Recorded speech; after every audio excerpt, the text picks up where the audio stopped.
The Angry Chicken is a production of Amove TV. Bookmark amove.tv for more gaming and esports shows. The Angry Chicken is directly supported by listeners like you via patreon.com/TAC. And if you would like to see a live recording of The Angry Chicken, come on out to CreateCon in Orlando this July. Tickets and info over at createconvention.net. Hey everyone! Get in here!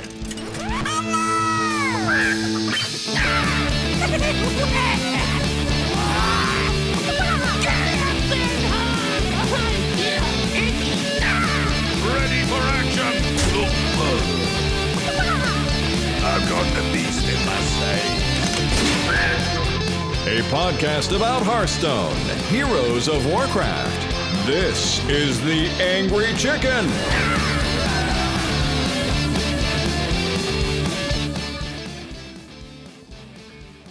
Oh, welcome everybody. It's Garrett and Jocelyn here from The Angry Chicken, sitting down with Peter Whalen from the Hearthstone team, and they just announced Rastakhan's Rumble as the third expansion of 2018. Thanks for joining us again, Peter. Yeah, thank you for having me. I'm excited. We appreciate you coming back on. I think it's 2 years in a row now. I think so. Yeah. So thanks. But I mean, I guess first off, congrats on announcing your third expansion of the year. Thank you. And it's Rastakhan's Rumble. In certain ways, it feels like, how did it take this long to get to Trolls? And in other ways, I'm just stoked that we're here, that we made it to Trolls. I'm so excited about Trolls. Trolls are awesome, and we saw all the cool Trolls in Battle for Azeroth, so it was a perfect fit. It's really good timing.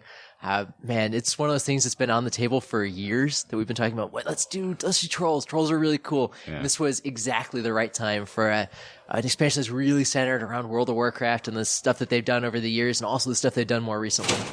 Okay, I'm totally jumping to my World of Warcraft question then. Great. Sorry, guys, just bear with me, okay? So, basically, we obviously picked up on the fact that Rastakhan's Rumble seems very tied into World of Warcraft. And so, is this something that is intentional? Is this something you're going to do more of in the future? Is kind of tie Hearthstone stuff into current WoW content? It's definitely intentional in the sense that we have lots of characters from Battle for Azeroth that are, we have Gonk the Raptor, we have Wansamdu, we've got Rastakhan, Princess Talanji. There's tons of characters from Battle for Azeroth and also from the past of World of Warcraft. You got Shirvallah the Tiger, you got Akali the Rhino. There's a ton of these characters as well. So is it something we'll do more in the future? I think it's going to be a mix and match, right? We do some expansions that are tied into very closely to World of Warcraft. You saw Knights of the Frozen Throne. There's a ton of Warcraft fantasy in there. Next RAM was Blackrock Mountain, and then Rastakhan's Rumble. They're very, very tightly tied into World of Warcraft. And then you'll have some that are more flights of fancy, things like One Night in Karazhan, which has a very strong basis in World of Warcraft, but then is very much a Hearthstone take on it. And then things that are farther out, like Boomsday Project or Mean Streets of Gadgetzan, are a little bit farther out from World of Warcraft. You can understand how that exists in the world, but it's not directly lifted from it. I mean, can we go into one of these other booths and grab someone from World of Warcraft? Because I'm still campaigning for Hearthstone's version of Gadgetzan to make it into WoW. You'd have to talk to them about that. Just both of you in the same room. Just going to hold you hostage. Speaking of Wansamdi, will he be the best card in the set because he should be? Oh, because Wansamdi's amazing. Yes. He's such a cool character in Battle for Azeroth. He's pretty cool. He's the priest Loa, and so he'll tie into some of the stuff that priests are doing. But I think the design's pretty exciting. We'll see it at some point. Yeah, there seems to be from what little priest cards we've seen, is a little bit of a madness theme, it seems like, going on. Yeah, there's Wansamdi's this really cool character. He's all about the dead. He's the Loa of the dead, but he's also into dark bargains, which is why you see Surrender to Madness, that there's this very explicit trade-off between I want my minions to be enormous, but I'd also like to have mana to play them with. So you have to make that decision intelligently as you're playing Surrender to Madness. So there's some of the cards that play very much into that Shadow Priest kind of vibe, because Wansamdi's a pretty dark Loa, and so Priest in general in this expansion's more on the dark side. I dig that. When I saw that card, I was like, ooh, I'm excited to see where Priest is going. Yeah, there's some cool stuff in Priest. Very cool, very cool. And just out of curiosity, while we're still on Wansamdi, is he going to have a cool, unique line if Full Jin and he end up on the board at the same time? You'll have to wait and see. Okay. I'm not sure which of those lines ended up in. We actually tend not to have lines that minions responding to other minions, because it's a little bit harder to figure out what's going on. We tend to have lines that are minions responding to other heroes. Yeah. So, minion responds to hero, but so it's unlikely that there's a Wansamdi Vol'jin one. Gotcha. Was there a lot of like internal debate as to which Loa got assigned to which classes? Yes, so much talking about it, man. For rogues, there's several that make sense. There's Shadra, which is the spider one, which is a perfect fit. There's also Grawl, which is the shark one. And that was a little bit weirder, but we really liked it because it pushed them in that piratey direction. We actually didn't have them as pirates before we settled on Grawl as their Loa. But some of our concept artists drew, like, what if rogue trolls in the arena were piratey? And it was so cool that we just had to go with it. It was amazing. So then that's how they ended up with Grawl. But yeah, there were a bunch of them that were, I'm not sure exactly which one's right. There was some that was totally obvious, like Akali the Rhino for warriors. Like warriors love smashing their heads into things. Rhino's a great fit. Bonsamdi for priests, they're perfect. Gonk the Raptor for druids, perfect fit. And War Druid Lodi for them too, because those two characters go hand in hand in Battle for Azeroth, and then you see them again here, and it worked out really well. You brought up all of the Loa and the designs for all the classes and stuff, and one of the things that you guys mentioned in your panels was that the spirits and the Loa will work well together, but then the champions are kind of a different style, and so it looks like, from what you guys said, that they're going to be pushing the classes in a couple of different directions. So can you just talk a little bit about the design around that and how you landed on kind of splitting the champions off from the Loa? Yeah, so that's a pretty big question. So we try to make sure that every time we have a Hearthstone expansion, there's a bunch of things for you to try out. It's not as much fun if all 10 cards are pointing in exactly the same direction. It's also really dangerous because if that deck doesn't work, then there's no cool cards. If that deck works and there's 10 cards pushing in that direction, then it could be insane.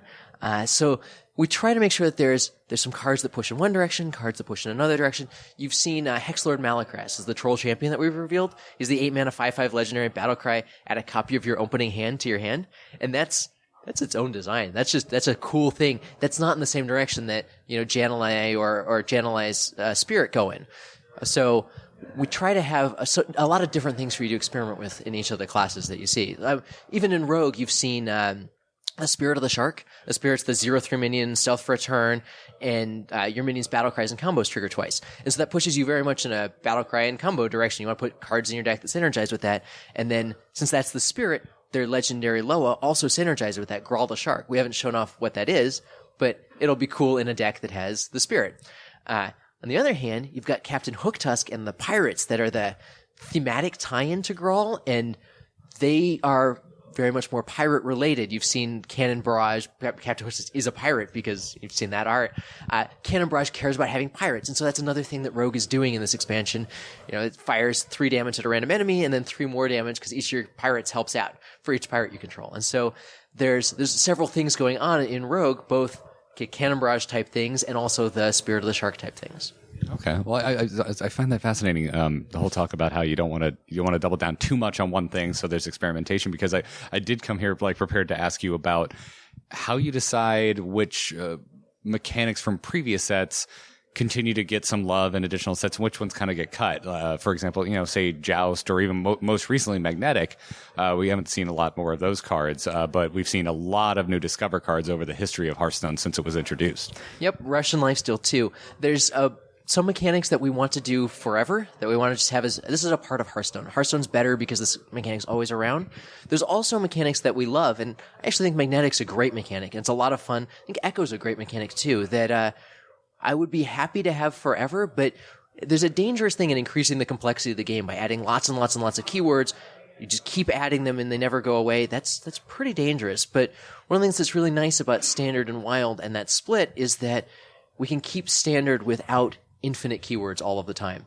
It's also cool because when you have a keyword that you love and it goes away for a while and then we bring it back, that makes it even cooler. So I think you're not going to see any more Magnetic in this expansion, but someday it's the kind of thing that I think was a lot of fun, and it might come back if there's a perfect fit for it.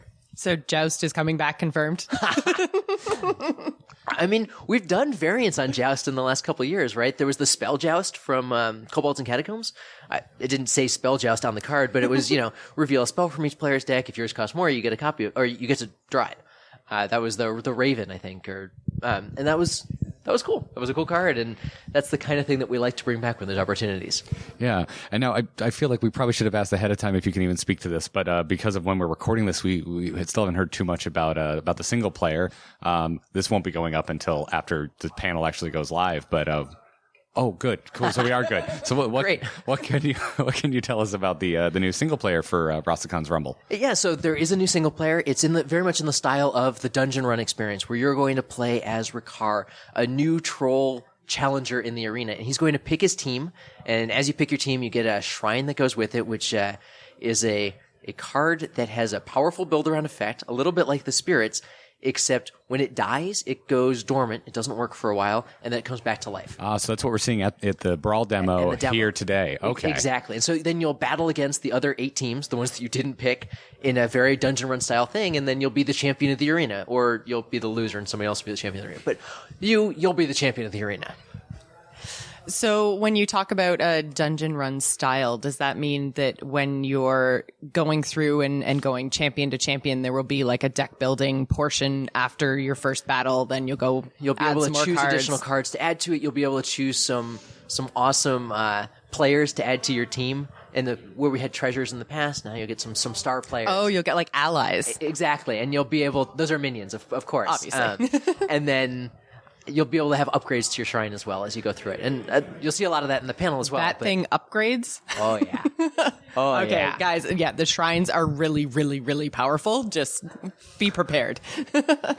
So I know, like, one of my absolute favorite Hearthstone single-player moments was Puzzle Lab. Yeah, me too. Yeah, it was a lot of fun, and I really liked it because it felt like a different way to play Hearthstone in that, like, you knew there was a solution. There, like, the answer was in there.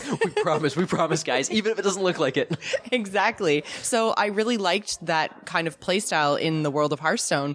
Is that something that you guys are ever going to potentially consider going back to, or are we looking at probably more dungeon run There's things? nothing that's planned to go back to puzzles, but man, I keep asking them every expansion, please, can we do more puzzles? Puzzles? I love puzzles. So I don't want to rule it out, but we don't have any plans for it right now.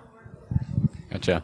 Well, just to, I guess, kind of get a little anecdotal and less Hearthstone specific. I mean, it's been like, it seems like a wild year for Blizzard in general. Like almost like a new era with folks like Ben Brode and Mike Morhaime moving on to new projects, new directions in their lives. What is that like, internally at Blizzard?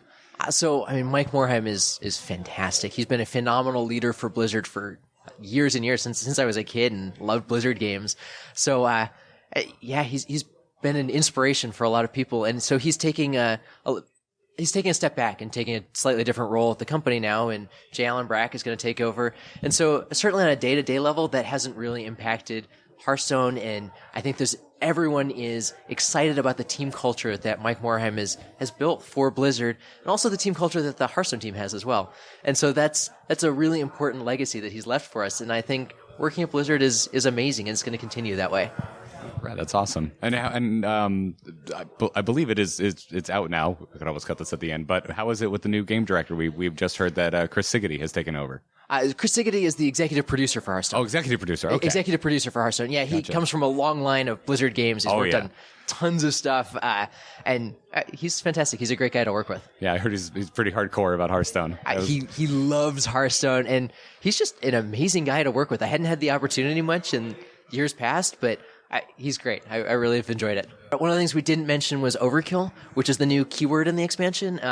It means that if you do excess damage with your card on your turn, you get a bonus. So it's one of those things that you kind of guess from the name, that if you overkill, if you're flashy, then the crowd will reward you. If you style on your opponents, it's good. Yeah, I saw the keyword. I played other card games. The first thing I thought of was like, oh, is Trample coming to Hearthstone? And it's like, oh no, this is way cooler. And it's actually really different. It plays out super different. It's less about, I'm going to have this giant minion and you can't stop it. It's more about trying to figure out the right way to trade that's different than how you normally trade. Right? Normally you want, this is the perfect trade. It's totally efficient. I do 2 damage to the 2 health minion. I didn't waste anything. You want to waste damage here. You want to do more than you need to. Maybe not too much more than you need to, but at least more. Like, you'll get Baited Arrow, which is the 5-mana hunter spell. It's deal 3 damage. If you overkill, you get a 5/5. You want that 5/5. For 5 mana, deal 3 damage, it's not that great. But if you get a 5/5 too, that's fantastic.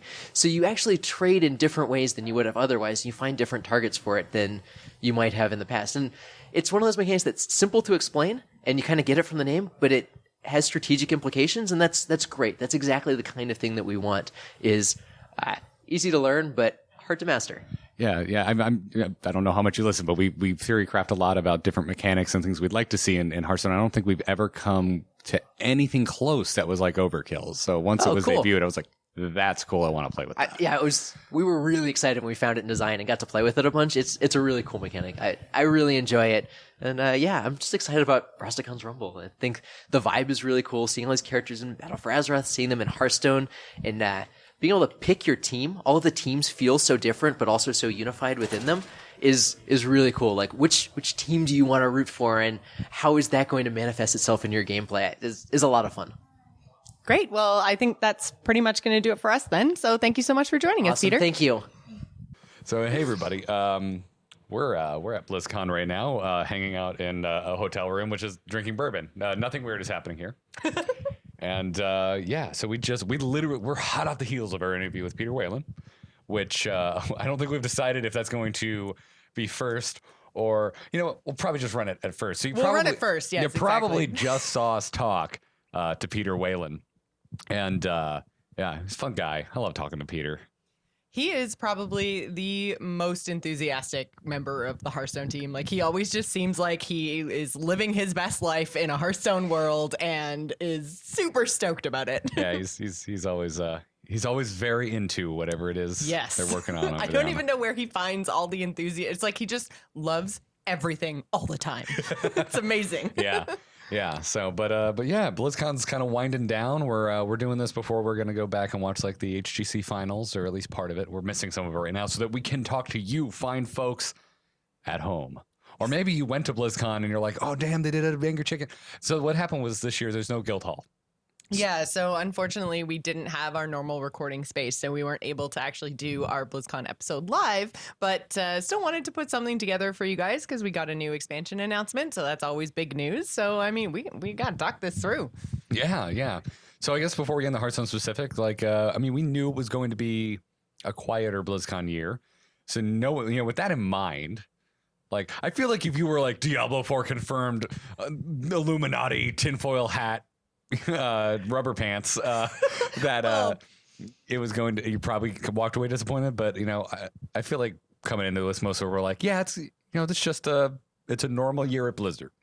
Yeah, I feel like they did kind of confirm Diablo 4 in the blog post that they put up a few weeks ago, basically saying temper expectations, the thing that you want is coming, but we're not ready to actually announce it.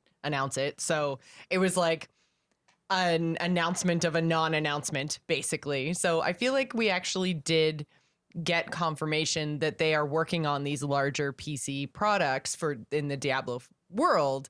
And I think what they did offer us for Diablo is actually a lot better than people are giving it credit for. I think they came in wanting something for PC or possibly even console, and getting something for mobile for the hardcore Diablo crowd. I think if anything, they announced it in the wrong place. It maybe shouldn't have been a BlizzCon announcement, because that's just not the crowd that we have here. But I think the actual idea of Diablo in a way that is actually a dungeon crawler coming to mobile is really interesting to players like me who are not into the Diablo franchise. Otherwise, I've played through Diablo 3, but that's it. And I play basically the story content, get my character to max, which usually is just playing through the story content, and then I move on from Diablo. So this is a really interesting piece of content for me that might actually get me more invested in the Diablo franchise. So I think that they are aiming to take the Diablo world to a wider audience, and I don't think that's a bad thing. I don't think so either. And as someone who is into Diablo, I'm not like I have to play every season type of player. I don't play hardcore, but I have 4 max level characters, and I have played in multiple seasons. I enjoy Diablo quite a bit. I think it's fine. I think it's a smart move. I'm with you. I don't necessarily think it was a BlizzCon announcement. To me, it seemed more like a PAX thing. Like Hearthstone was announced at PAX. And I thought like at the time that worked. We now know that Hearthstone has gone on to be insanely huge runaway success. But at the time, it seemed like the smallest scale announcement to ever come out of Blizzard. It was like, yeah, we're kind of thinking maybe we're going to try this. What do you guys think? Well, except it was Bro. So it was like, hey, everybody, we're here to talk about Hearthstone. And I'm going to shoutcast a thing. And this is a bad Ben Brode impression. You get the idea. It's terrible, but we know what you mean. We got to see Ben. We did get to see Ben. That was really great. We were lucky, guys. We got to have lunch with second dinner, like all of them, except Jamaro. Jamaro couldn't come. Unfortunately, yeah. But they're doing fine. We learned nothing. Yeah, don't ask us. Don't tweet us. Don't add us. We don't know anything. We didn't learn anything new. We just confirmed that Ben Brode and crew are some of the kindest people in the world. Yes, they are still awesome. And they have very good choice in Korean barbecue restaurants to go eat at. So good. So much meat. I still smell it. I still smell it, Jocelyn. I wore this jacket that day. So that makes more sense. I was like, did you get meat up your nose or something by accident? No, I'm just like, brisket. It's so good. Oh, man. But other than Diablo, in terms of announcements, I think a lot of the stuff that we saw at the show this weekend was basically to be expected. I feel like this was a to be expected BlizzCon. We got a new hero out of Overwatch. We got a new hero out of Heroes of the Storm. We got an expansion announcement out of Hearthstone. And then we got information about 8.2 and what's coming kind of just before that. So 8.15 and 8.2 from the World of Warcraft team. So it was a lot of what we kind of expected to get out of the teams with kind of the content cycles that they seem to be on. And we've had BlizzCons like this in the past. So I think overall, like, I still think this was a strong BlizzCon. It's just, you can't have a new IP announced. Not every year can be Overwatch year. Not every year can be a World of Warcraft expansion announcement. And that's the year we find ourselves in. And I thought it was fine. I've enjoyed the panels. I'm stoked for Warcraft 3 Reforged. Yeah, I felt like that was kind of the most interesting stuff that I got out of this BlizzCon was the idea of Warcraft 3 Reforged, because that's something a game I never played through. I watched a playthrough from Husky when he stopped doing StarCraft content and then started doing these Let's Plays before he stopped making YouTube videos. Hey Husky, I know you're not watching this, but could you go back to making content, dude? We love it. You make good stuff. But yeah, so I watched his whole Warcraft 3 playthrough, and I just to kind of see the game, experience the lore, all that kind of stuff, and I really enjoyed it. But I didn't take the time to actually play through it myself. So I feel with a remastered or a reforged version that it's something that I'll probably sink my teeth into, and I'm really excited about that. And I think a lot of the most interesting panels for me had to do with WoW Classic, which was something we knew, like, it had been announced last year, so it wasn't totally out of the blue.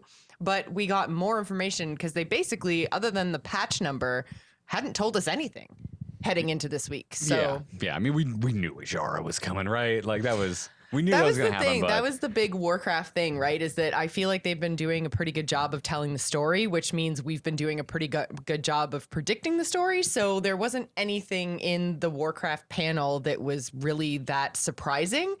But I think that might be a good thing. If they just took a weird left turn and were like, "Oh, didn't see that coming, did you?" I'd be like, "No, because that's real dumb." Yeah, there's nothing wrong with meeting expectations. Exactly. There's nothing wrong with that at all. That's very much what this BlizzCon felt like, was just meets expectations. Yeah. It's fine. It's fine. Good. It's just a normal, normal year for Blizzard, and I say that lightly because Mike Morhaime stepped down half the way. Like the founding members of Team 5 that at least that we're aware of that are public or have moved on to a new company. But all in all, it's just kind of like a check-in. It's like, hey everybody, here's what we're doing. Take a look. But there's some really good panels this year. If you haven't watched the WoW Classic one, we caught a little bit of it, and it was wildly entertaining. I can't wait to actually have a moment to watch the whole thing. But let's get to the subject of the hour, which is Rastakhan's Rumble, Hearthstone's third and final expansion for 2018. And yeah, I mean, it's another expansion. We were on the show saying we're pretty sure we're just going to get an expansion announcement, and that was about it. And that is about it. But nothing wrong with that. 135 new cards. We're getting one new keyword. It is called Overkill. Yeah, and we didn't get a chance to really talk about this with Peter, but I think Overkill is a really interesting mechanic. It's something we haven't really seen before, and I think I liked what he said about the idea of trade-offs. But it also kind of takes this potentially feel bad moment where you've got, say, a 4 attack minion and a 2 or 3 health minion, and you're attacking in and you feel like you're wasting that damage. It's like now there's going to be something in Hearthstone for, I believe, all the classes are going to have some sort of overkill mechanic. So it takes those potentially feel bad moments and turns them into something potentially really interesting and really powerful. So it's almost like a problem that you didn't really know you had, but now you've seen the solution and you're like, oh my God, that's genius. Like that seems really, really compelling to me. Yeah, like I said to Peter in an interview, we've bounced around a lot of ideas for mechanics that could be in the game, and I don't think we've ever come close to something like Overkill. But I do like it, and it's still durability based, so you're not forced to burn it all if you don't want to. If you don't want to take more damage, that is on you. That's your decision to make. I love mechanics like that in card games. So, but yeah, let's I guess start taking a look at the card. I mean, I guess overall, I know we talked a lot off of microphone this week, and so you as someone who has been rating a lot, you seem like you're a little like I'm a little over trolls. I've had enough trolls. It's not necessarily so much that I've had enough of trolls, because I am excited about a troll-based Hearthstone expansion. I think this is great. I think the thing that kind of burnt me out a little bit was obviously we saw the leak ahead of time that turned out to be true. So we know the expansion name is Rastakhan's Rumble. And I was like, well, because I'm sure I'm not necessarily a unique case, but definitely in the vast minority of players, because I do rate at a heroic level in World of Warcraft. The expansion right now is based around the Zandalari trolls, and I also play a heck of a lot of Hearthstone. And you're Horde side. And I'm Horde side, yeah. There is another faction, and their expansion is not really based around the Zandalari trolls. No, not at all, not at all. I know you'd like to forget or pretend the alliance doesn't exist, or that they only exist for you to murder them. Exactly. They only exist in war mode. Yeah. See, I guess I've really enjoyed all the troll stuff, and I'm not reading as much as you, so I'm pretty stoked about all this troll stuff coming to Hearthstone. And I also love that there's a bit of a focus on Gurubashi Arena, and I have like nostalgia in Videla about just coming across it being like, what the hell is this place? Oh, there's a chest, and then being murdered by people. Yeah, see, that never happened to me. So the fact that you're like, oh, it's the Gurubashi Arena, I'm like, there's never anybody there. Nothing happens there. Especially back in the day, Jocelyn. Okay. So how do you feel about WoW Classic? Let me tell you about WoW Classic, Jocelyn. Do I have the product for you? Yeah. But yeah, so I feel like I am in this like vast minority of players. Like you mentioned, I hadn't even thought about the fact that I am Horde side, so I've played through all of this troll stuff. But when the leak came out and Rastakhan was involved, I was kind of like, oh man, like I would enjoy more troll content, but did we have to pull straight from BFA, because I'm a little bit burnt out on Warcraft right now. So the idea that they were taking WoW characters from a current WoW expansion and putting them into the Hearthstone expansion, I was kind of like, oh, I don't know how this is going to go. But I am excited to see what they're doing with the Loa and that idea, because I think that that's really cool that each class has this Loa feel, because on Horde side, when you're playing through in World of Warcraft, you meet all of these Loa as you're moving through the Zandalari troll area, and they buff you in different ways, and like they give you different blessings. So I feel like the idea of the Loa has translated quite well into what they've shown us of Hearthstone. And I'm excited to see more of that. It was more so just when they were like flashing everything up on the screen. It's like all the Loa that, from BFA. And then on top of that, you had like Rastakhan they talked about, obviously, but then Princess Talanji and then War Druid Lodi. Like there were just so many characters that we just met for the first time in World of Warcraft that now are making an appearance in Hearthstone. And that was a little weird for me. I'm not going to lie. That's fair. I'm really on a troll kick. I'm digging trolls. World of Warcraft has reminded me how much I enjoy them. So I'm down. And also I have two reasons. I have two reasons why it's just like a fact that it's good. Are you ready? I am ready. Are ready? All right. I'm ready. 1, Rastakhan is not another paladin hero. True. And 2, more Bwansamdi. Yeah, you can never get enough of Bwansamdi. He is an exceptional character, and unfortunately we didn't actually get to see him on the show floor. We don't know what he does, we don't know what his powers are, but we did, when talking to Peter, find out that they're leaning more into the shadow version of Priest, which is very cool. And the idea, and I think this might be another little tick from WoW, but when they revealed Surrender to Madness, I'm like, that's a talent, too much WoW in my Hearthstone, stop now. but it seems really cool that they are embracing some of these more shadowy, damagey side to Priest instead of this constant healing focus. So I mean, we've had shadow form in the game since the very beginning, and it never caught on. It's never been useful. So as they reveal more and more priest cards, it's going to be very, very interesting to see if we get a full kind of version of Shadow Priest in Hearthstone. I almost said in World of Warcraft. The lines are blurring, folks. Yeah, it is. But I don't think there's anything necessarily wrong with that. I was, seeing Surrender to Madness, like that really excited me because I enjoy Shadow Priests. Like it's a whole like theming around priests in Warcraft that I love. So I'm all for that. And also we've been talking a lot lately about the classic set, and is there a world where instead of just slowly getting rid of it and making it less important, could we add new cards, that kind of stuff? And so when I see things like, is it Surrender or Succumb? It's Surrender to Madness, right?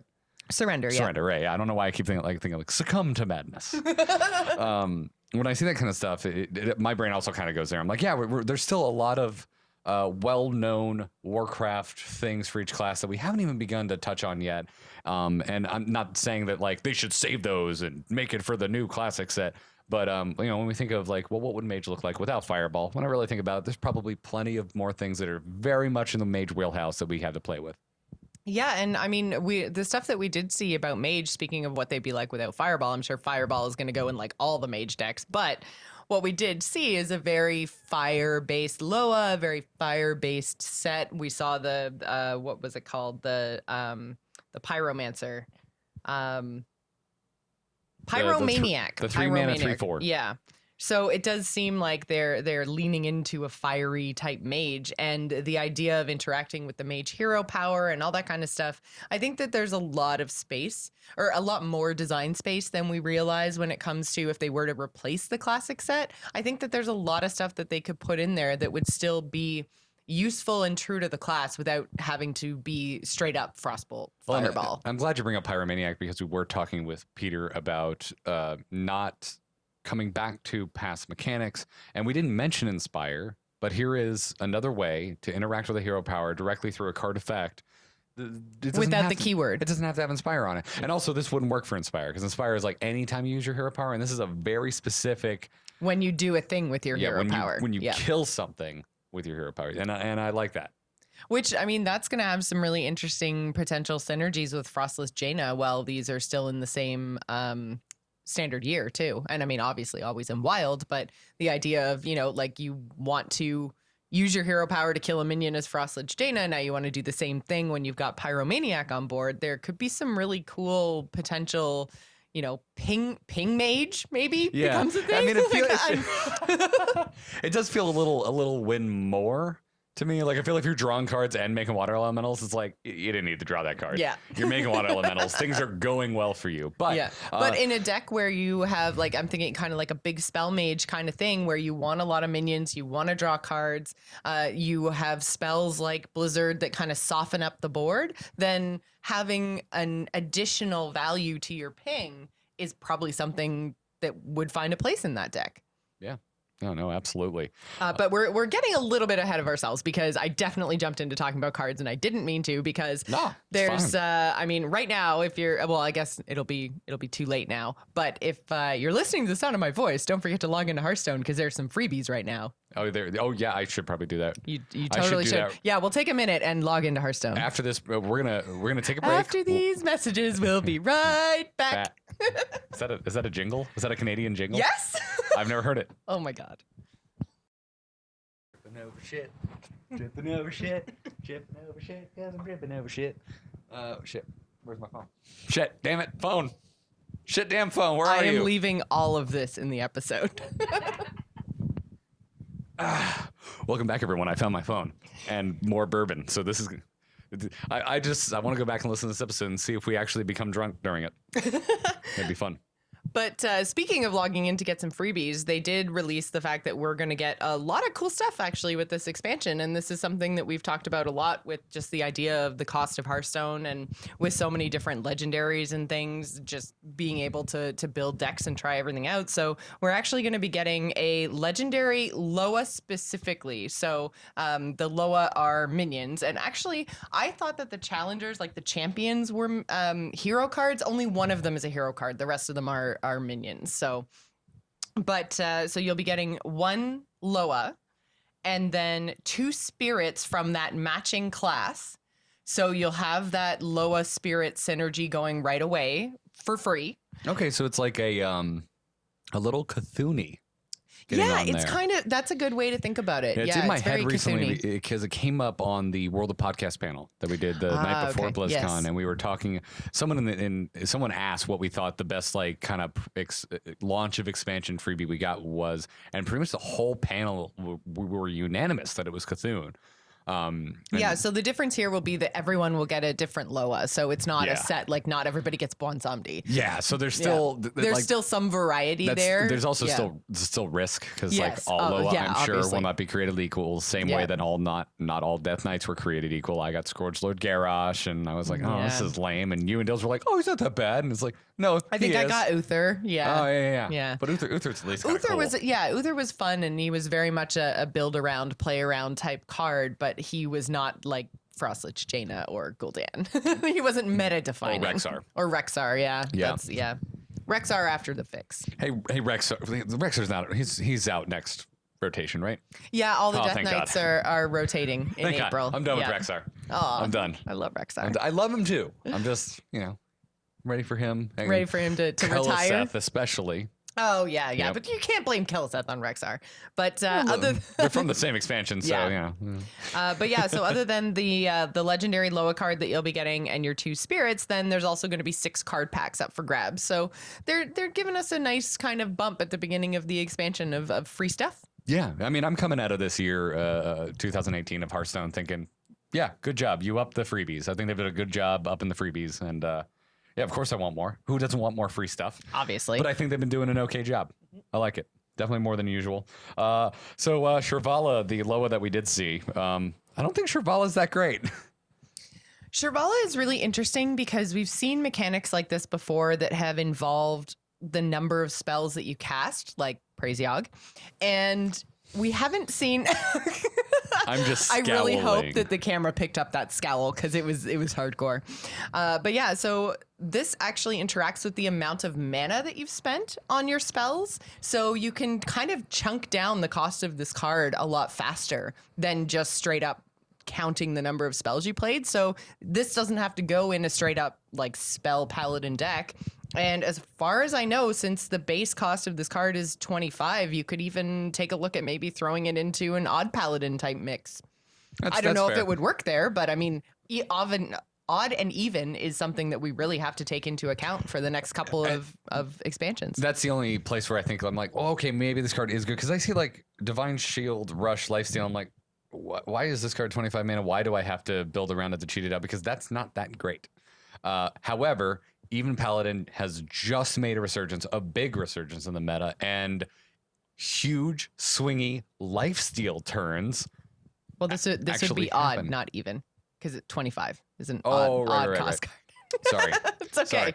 No, but it's not that I think it's going to go in even. Just that I am respecting big swingy lifesteal turns. Oh, yes, I see. Yeah. Because of the resurgence of even Paladin. Yeah, and that's kind of the thing. Like the fact that this is rushing as well means basically you could end up with this costing, if you play it late game, just a couple mana, and then all of a sudden it's a heal for 7 and a kill something and survive and leave a 7/5 behind. So yeah, and if it's not in an Eve or an odd deck, you might be multiplying your healing effects. Yeah, and we don't necessarily know how this is going to interact with the spirit that the paladin is going to get, because all we've seen is the Loa, and the Loa and the spirits will work together. So there could be something in the paladin spirit that they're going to be trying to do that will make this card better and better. Like there's maybe potentially even some kind of buff paladin deck that this goes into, because they're playing a lot of spells to buff up their minions, and we've seen like there's a lot of kind of legendary cards that maybe a control type paladin can make use of. So yeah, I think it's interesting and compelling. And I mean, 25 feels a little bit high, but 25 feels high when I haven't had a chance to play with it. And I would rather they start high and then, month or two past expansion release go, you know what, this isn't getting played, this isn't, or when it is getting played, it's not performing the way that we want it to, let's drop it to 20. That's going to feel a whole lot better than, you know, like let's take the 20 cost and bump it up to 25. And I know they've never really buffed cards like that. It's like you could feel my I know. reaction I know. coming. Yeah, it's like we've been podcasting together for 5 years or something. But yeah, so I know we've never seen them buff cards, but this kind of leaves room for that movement if they need it. So I think better to start in a conservative direction and then move to be a little bit easier to play than try to take something away. But again, they take things away all the time. Rip giggling.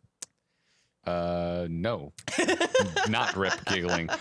Rest in the fiery pits of hell, you boring card that homogenized the meta. I didn't hate it that much, actually. I know. It's just fun. Yeah, I don't necessarily have to go card by card. Like Sulthraze, like it kind of, that's overkill. We talked about overkill. Yeah, and so this is overkill in a weapon, and we don't know what overkill is going to be in terms of like if there could be, or I guess we have a spell overkill from Hunter. The baited arrow is deal 3 damage, and then overkill gain the 5/5 Devil Sword for I have Hunter. already forgotten about this card. Okay, yeah, that's really rad. So I feel like there's interesting design space, and I like that they haven't tied it to one specific thing. It's not all spells. It's not. I mean, we might even see something like a Battlecry minion that deals damage like Fire Plume Phoenix, but with an overkill tag. So like Battlecry deal 3 damage, overkill summon a copy of this minion or something. Yeah. The way I look at Baited Arrow, it's like deal 2 damage if it kills your target. Summon a 5/5 Devil Sword. Like I would play that card. It seems pretty good. And I mean, especially with the whole, I mean, we've seen how powerful spawned 5/5s can be just with the resurgence of egg stuff, right? Like Egg stuff. Well, 'cause I was going to say Egg Hunter and like Death Rattle Hunter, but realistically, we're going to be talking about this on the next show. The idea of the breakfast paladin, the meat wagon and eggs. Yeah, so I'm gonna egg things are a thing. I'm gonna make some new decks before I get on the plane to fly home, and we'll be renaming all of my egg decks Egg Stuff. I love it. But yeah, so I mean, spawned 5/5s when you're also doing something else and impacting the board, like you're basically removing an opponent's minion and putting a 5/5 on board. I mean, for 4 mana, they deal 3 damage and put a 3/3 on board, and even Flanking Strike sees a lot of play and is really powerful. So for 1 more mana, you get two more of stats. Seems like it's going to be a pretty good card. Yeah. So I want to jump ahead and talk. Like, can we please talk about Spirit of the Shark? Absolutely. So this is the Spirit for Rogue. It's a 4 mana 0/3. They confirm all of them would be 4/0/3s. They Or 4 under. They confirmed that they would all be, that Spirit of the Shark was the most expensive. Okay, so 4 mana Four or mana under, is the most, and they're all 0/3s. They're 0/3s, and they all stealth for 1 turn. So this way you can get off combos with them without them being unkillable. You know, this tangent.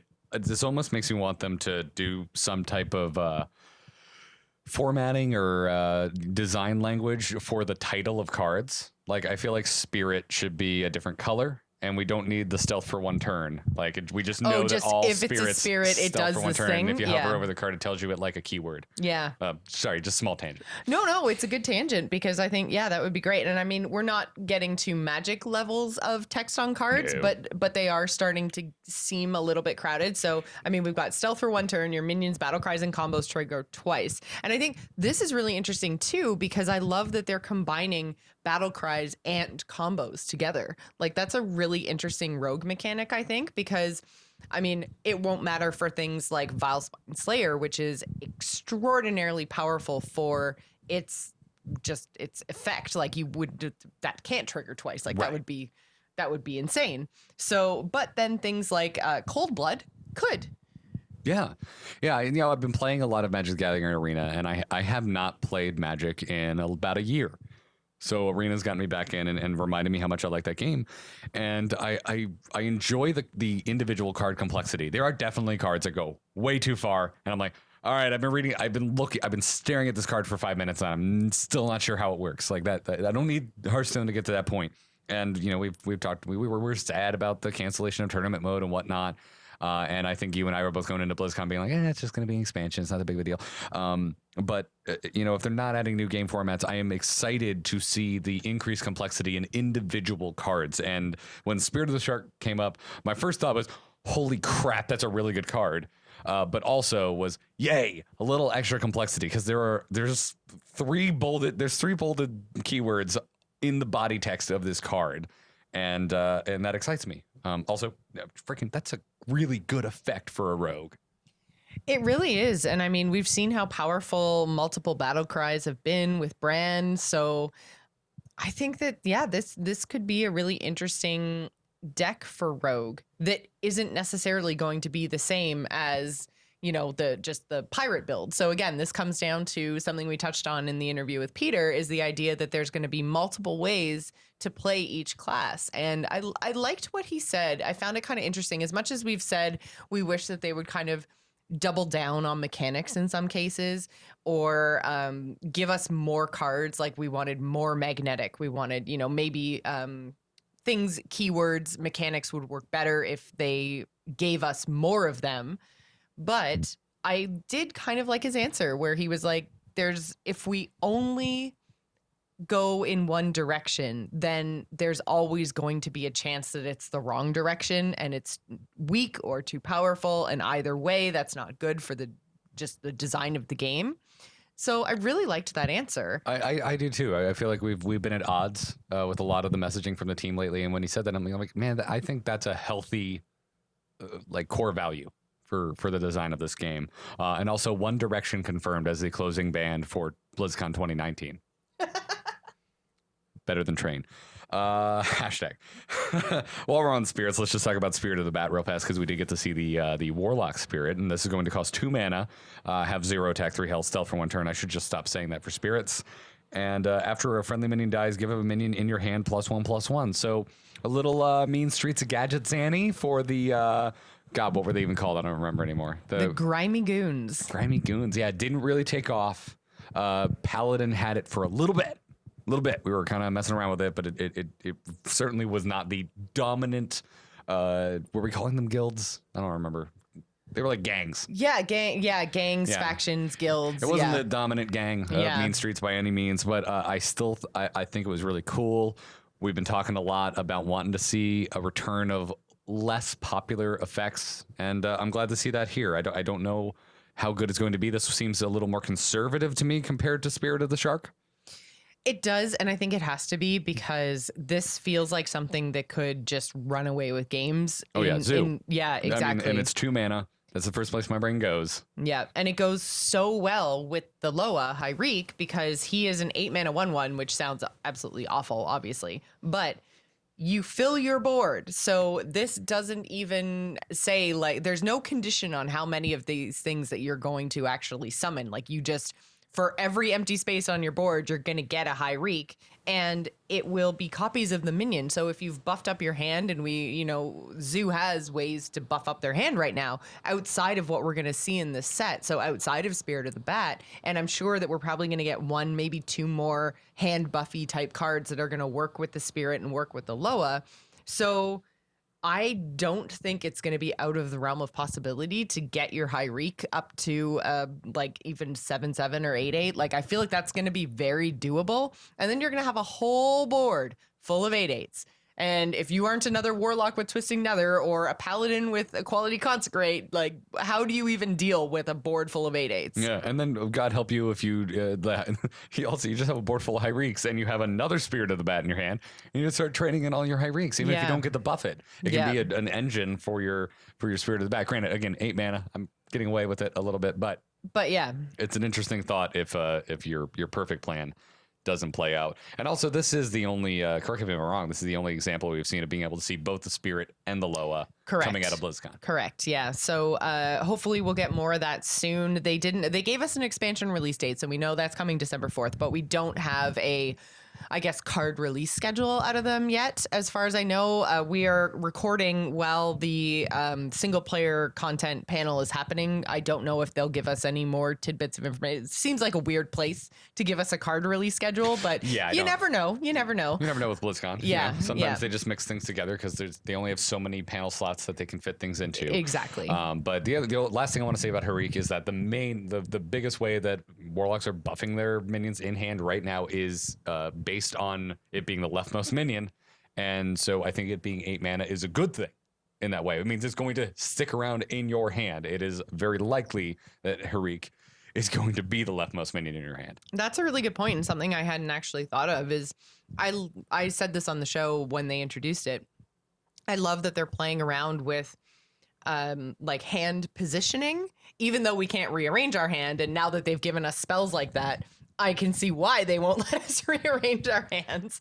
But yeah, I think that's a really good point, is that because this is so expensive, it's probably going to stick around for a while. And after you draw it, especially if you're playing a zoo type deck, that's going to be something where you're going to be playing out the majority of your hand as you get it. So you play out the stuff on the left side, Harik slowly moves over, and then you just buff the crap out of him, and you're good to go. Yeah, I'm excited about that.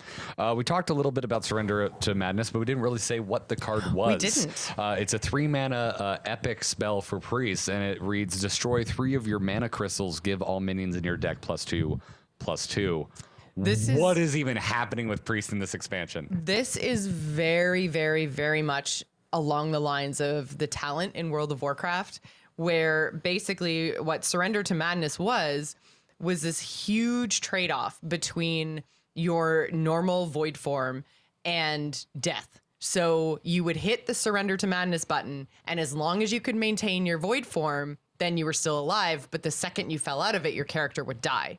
So that was the trade-off, is you got this huge boost in power to the point that it actually created a problem for Mythic raiding, because Mythic raiders were very much into the Shadow Priest, and they would literally pop it at the beginning of the fight, and they would do so much damage when they surrendered to Madness that then they would just die a minute into the fight, and they had the highest DPS. And it was worth it. Yeah, it was working. Yeah, it was working. So Surrender to Madness, this seems like it's very Keleseth-like, but without a build around.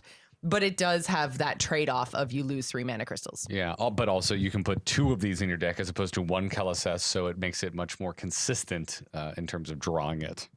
Even though I'm fairly certain I almost always draw my Keleseth in my zoo deck. Everyone does. Yeah, except you. Except me. So I don't know how you necessarily pronounce this, but so we're not talking about every card, but there's 3 more cards we wanted to make sure and highlight. Immortal Prelate? I guess so. Prelate, but Prelate almost sounds more like a weird, fantasy thing. Like, a total made up word. Every time one of these things comes up, someone's like, "Dude, it's like in these 3 classic novels. How have you never read it?" And I just feel dumb. Well, no, but for me, at least, who is very well read. The Canadian over here. Is I read things in my head, and I would totally read this as prelate, but if I had never heard it out loud, like sometimes I just don't make those connections, and I have these weird pronunciations because you're reading a book. It's all in your head. Like, you know what the word means. You don't need to. I still say Mediv instead of Mediv. Like, I have to try. I have to think about it in my head. And it's so hard. Anyway, Immortal Prelate is how we're going to choose to pronounce it for now. Feel free to tweet at us. Do me a favor. Check to make sure that 27 other people haven't also tweeted at us. Please and thank you. Anyways, it's a 2-mana 1/3. It's an epic minion for paladins, and it has a death rattle that reads, shuffle this into your deck. It keeps any enchantments. So Jocelyn, they said that Spirits and Loas were going to be within the same theme, that kind of work with each other in an obvious fashion. This is neither a Spirit nor a Loa, yet makes a lot of sense looking at what's going. Actually, wait, never mind. I'm thinking of Warlock. Never mind. This doesn't make any sense. Oh, no. I think it still does make sense, because I think that this Immortal pairs very well with the Loa that we did have revealed, which is Shirvala, because of the spell casting. Exactly. Yep. So one thing that they did say is that you do have to be careful with what you cast, because if, for instance, this gets equality'd, then that counts as an enchantment. So basically, when this minion dies. Yes. Oh my, you're right. Actually, yeah, you're right. I've never thought of it that way. It's basically anything that changes this minion, it will like save that state.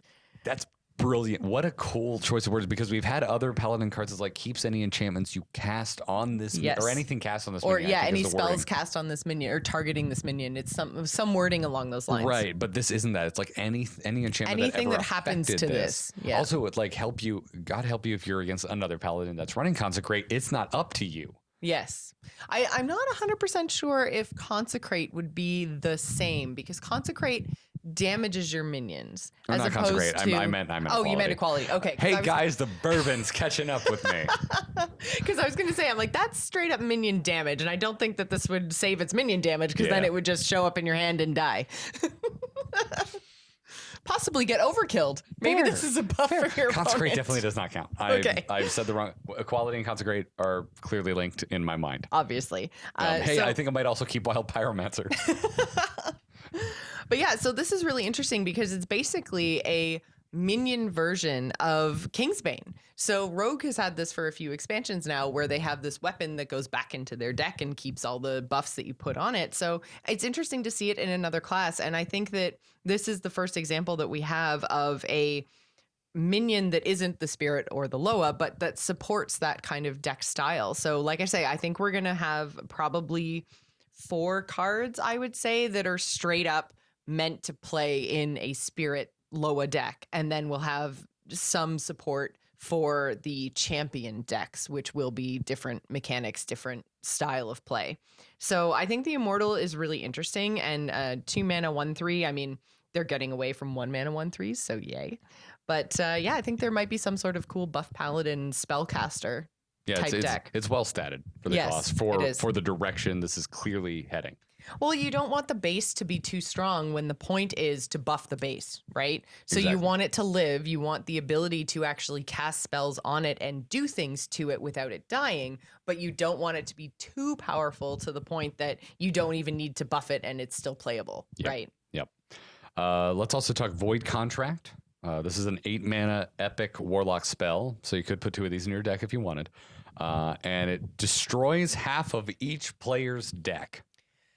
So yeah, some sort of like weird hybrid between the end result of Rin with the deck destroying and also like you don't have to jump through all the hoops that you do with Rin. Like Rin has to go on the play area. She has to be played. The board. The board. Thank you. So I'm not. The bourbon's kicking in. Hey, cheers. Cheers. Cheers. And you have to drink after you cheers. That's true. I do. Guys, this is going to be bad. Cheers, listeners at home. So good. So good. Oh, it's a good burn. It's a good burn. That's the good burn. It's like working out, except it's way easier. I would so rather do this than work out. Anyways, back to Void Contract. Yes. Yeah, no, Void, so Rin has to hit the board, has to not be silenced, and then she gives you your contracts, and you have to play 5 of those, I think, or 4 of those. And, you know, you're summoning demons the whole time, but they're very expensive. And then finally you get Anzari the Devourer and get to play him, but he's 10 mana, and... You know, there's so many things. Destroying your opponent's entire deck is definitely way better than destroying half of their deck. Well, but by the time you get to it, you're usually destroying 3 to 5 cards. This you can just play on turn 8. If you're, I think earlier we were discussing maybe there could be a Mechathune Warlock that would do this. Yeah, it's the first place my brain went. The thing is that you have to make sure that you have drawn Mechathune and you have drawn at least... your combo pieces, basically. Yeah, you need your combo pieces before you do this. So... There's going to be those games where you draw your Void Contract before you draw your combo pieces. But I'm just saying it's the first place my brain went. Yeah. It's also really interesting because it's this card and what it does is going to be different in different points of the game because it says destroy half of each player's deck, not destroy 15 cards. So as the decks get smaller, the impact of this is also smaller. So you could be destroying 10 cards, you could be destroying 3 cards, and like the usefulness of this card is going to go away the later the game goes, much like the Devourer. Yeah, which makes me think that much like Rin, It's going to be the most consistent against other control decks. So I think to try to take away their tools. Like even if you only burn 2 or 3 cards, you're taking away potentially their win condition or their ability to deal with your win condition. Right, because we all on Angry Chicken live to crap on Gnome Feratu. Obviously. Because Gnome Feratu, like, you think you're so clever. Oh, you're burning the top card of my library. Oh, sometimes you get that Kingsbane and you feel like a god. Yeah.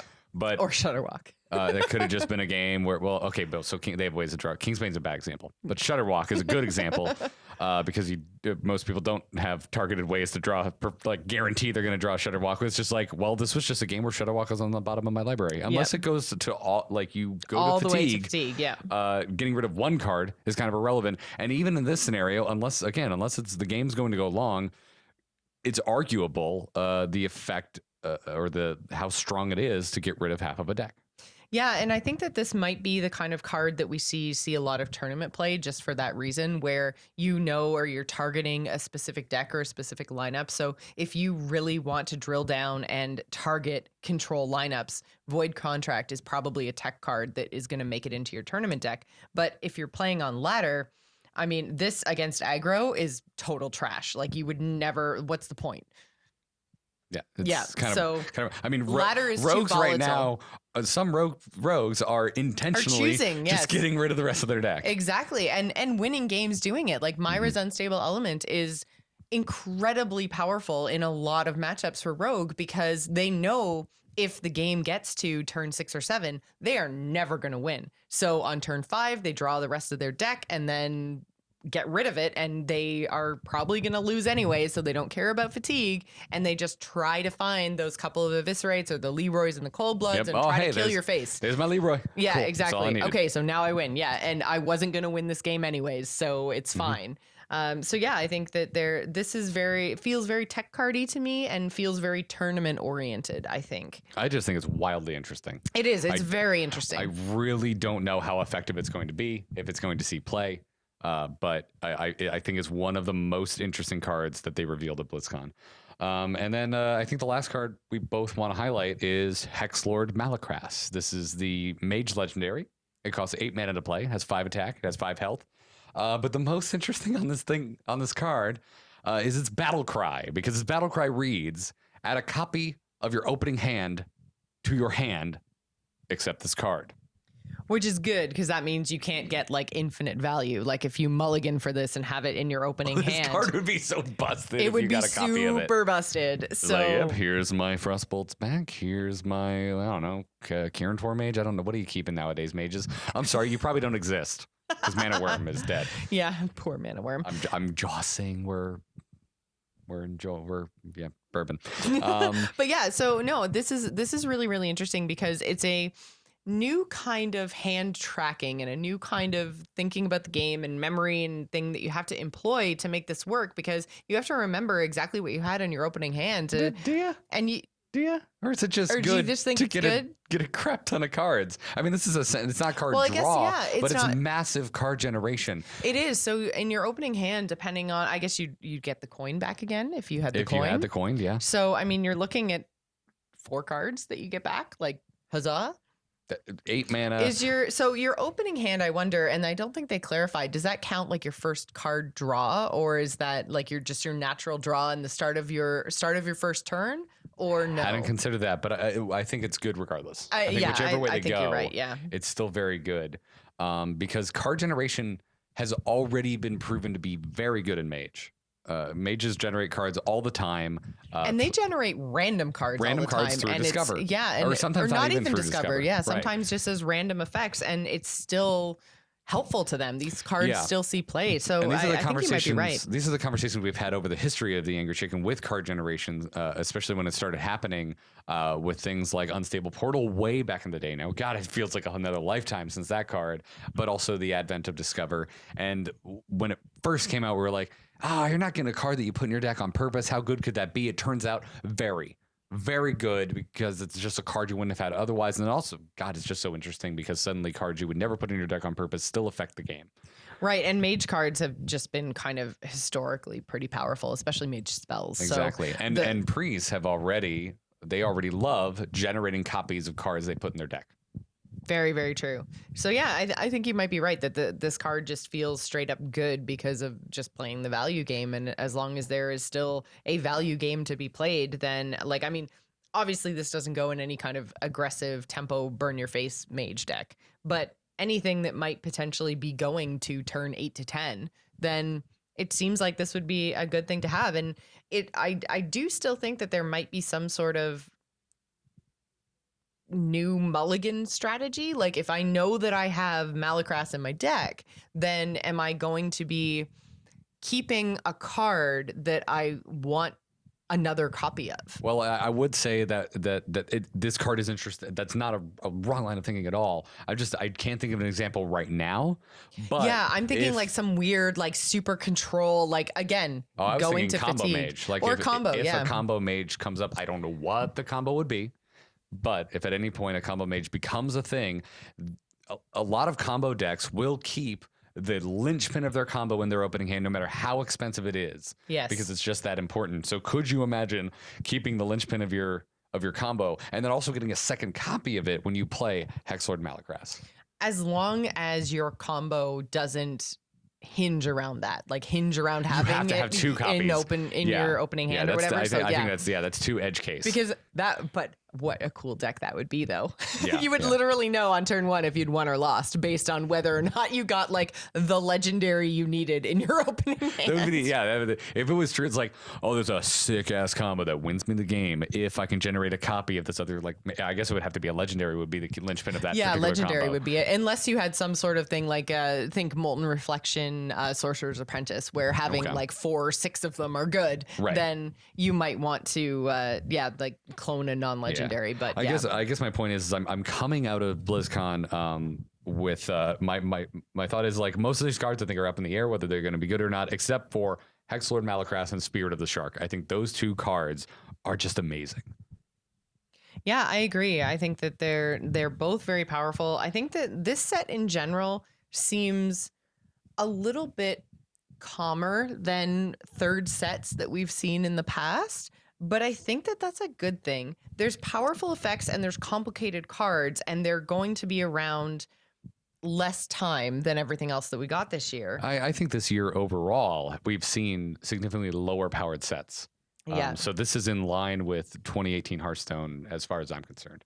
Yeah. And overall, I mean, I know that we've had, well, actually, I guess most of the problem cards, obviously, I'm thinking about Druid and Spreading Plague, but most of that is stuff that came out of 2017, not 2018. Technically, they are still standard viable because we haven't had our rotation into the year of the unicorn yet. But I can still dream. on that. I can dream. Jocelyn is never letting that go. Never, ever. It's never going to happen. She's going to keep calling Year of the Unicorn until it happens, and I'm just right. Until Angry Chicken Retiree Edition.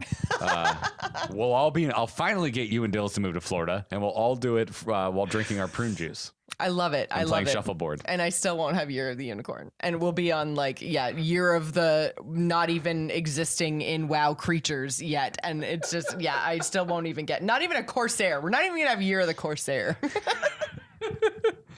Well, those are definitely Corsair, so those whatever. are the cards we wanted to make sure and highlight for this episode. We weren't going to go card by card. I wanted to give you just kind of our overall take. Yeah. Well, and because at some point we are going to go card by card. So this. Oh yeah, with Dills. With Dills, exactly. Yeah, we miss Dills. Yeah, I wish he was here. So Dills, we miss you. And come to BlizzCon, damn it. Yes. So yeah, that's going to wrap it up for this episode. Thank you so much to those of you supporting us on Patreon over at patreon.com/TAC. So if you like the show, you want to support us, you want to see us travel to more events, BlizzCon is, we got to do it, but I would love to do more of these in person because it's rad. How often do we get to sit here with glasses of bourbon in person, side by side? And if you're not watching the video, getting to see Jocelyn and us in the same room, it doesn't happen. So go watch it, youtube.com/AMOTV. But more of that. So head on over to patreon.com/TAC. Follow Dills at Willie Dills. Is he still at Willie Dills SF on Twitter? I think he's just never at Willie been Dills. Willie Dills SF on Twitter. Oh, that used to be his Twitch. Yes. Sorry. He's at Willie Dills Willie in all the Dills. places. At Willie Dills. Yeah, it's still every now and then I have to double think about that. Is double think a thing? It is now. This episode brought to you by bourbon. But yeah, are we out of time? Oh, then keep it going. Sorry. Because I'm not done with the outro. 3 minutes. If anyone doesn't know, we're shooting this on a DSLR, which only shoots in 20-minute segments.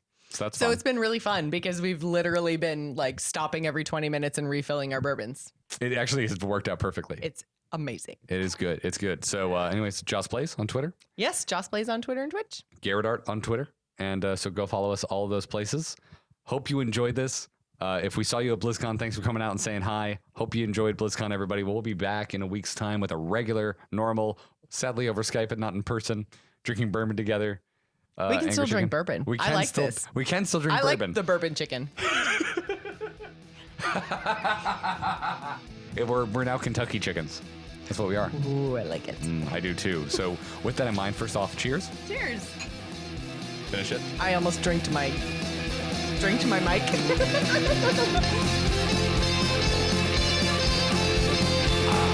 did it. Job done. Job done.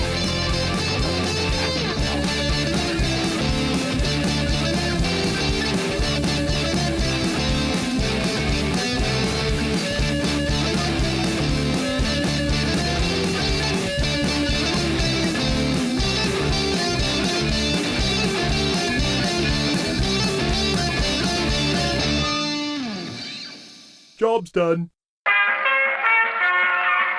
This podcast is part of the Frog Pants Studios Network. For more information about this and other shows, visit frogpants.com. Audio program so good, it's like you're there.